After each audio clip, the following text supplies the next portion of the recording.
जय हिंद, जय भारत। दोस्तों, हम बात करेंगे एमपीपीएससी प्रीलिम्स रामबाण श्रृंखला में व्यक्तित्व और उनके जन्म स्थल में आज जबलपुर में जन्मे कुछ चर्चित व्यक्तित्व की। सबसे पहले बात कर लेते हैं हम सेठ गोविंद दास की, जो कि राजनीतिक हैं, स्वतंत्रता संग्राम सेनानी हैं, भारतीय राष्ट्रीय आंदोलन में महत्वपूर्ण भूमिका निभाने वाले व्यक्ति हैं सेठ गोविंद दास, जो आगे चल के जबलपुर से सांसद बने और सेठ गोविंद दास के उत्तराधिकारी बने। कहते हैं उनके बाद जबलपुर में जन्मे शरद यादव, जिनका नाम जनता पार्टी से जोड़ा जाता है। हालांकि उनकी कर्मस्थली बिहार रहा और वो केंद्रीय राजनीति करते रहे। जिनका विगत कुछ वर्ष पहले निधन हुआ, वो शरद यादव भी जन्मे हैं मध्य प्रदेश के जबलपुर में। और बात शरद यादव की, तो उनसे ही लगते हुए रघुवीर यादव को हमने लिख रखा है। और इन रघुवीर यादव का राजनीति से कोई लेना देना नहीं था।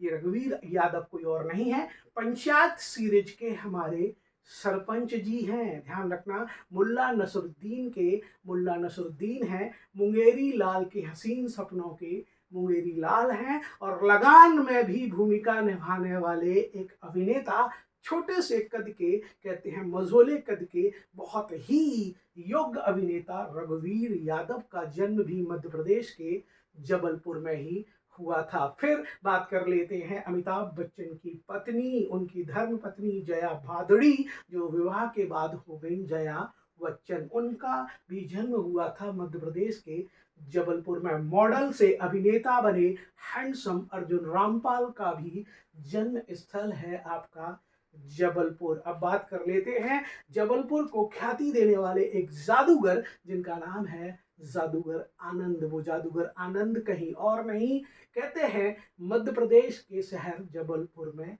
जन्मे। इसके बाद अमृतलाल बेगड़ का नाम आता है। अमृतलाल बेगड़, जो कि कहते हैं आपके चित्रकार भी हैं, साहित्यकार भी हैं, और कहते हैं पर्यावरणविद भी हैं। और पर्यावरणविद के क्षेत्र में, पर्यावरण के क्षेत्र में, नर्मदा के संरक्षण के क्षेत्र में अपना अमूल्य योगदान देने वाले हैं आपके अमृतलाल बेगड़। तो ये है मध्य प्रदेश के जबलपुर में जन्मे कुछ चर्चित व्यक्तित्व, सेठ गोविंद दास, शरद यादव, फिर उसके बाद रघुवीर यादव, रघुवीर यादव के बाद जया बच्चन, जया बच्चन के बाद अर्जुन रामपाल, अर्जुन रामपाल के बाद जादूगर आनंद और अमृतलाल बेगड़। ध्यान रखना, आप कुछ लोगों का नाम जबलपुर से जुड़ता है, उनमें सबसे बड़ा नाम ओशो रजनीश का है, जो जबलपुर इनकी कर्म स्थली था। सुभद्रा कुमारी चौहान की भी कर्मस्थली जबलपुर था। कहते हैं रानी दुर्गावती, जिनकी समाधि जबलपुर में है, उनकी कर्मस्थली था। और कुछ समय के लिए त्रिपुरी संकट के दौरान 1939 में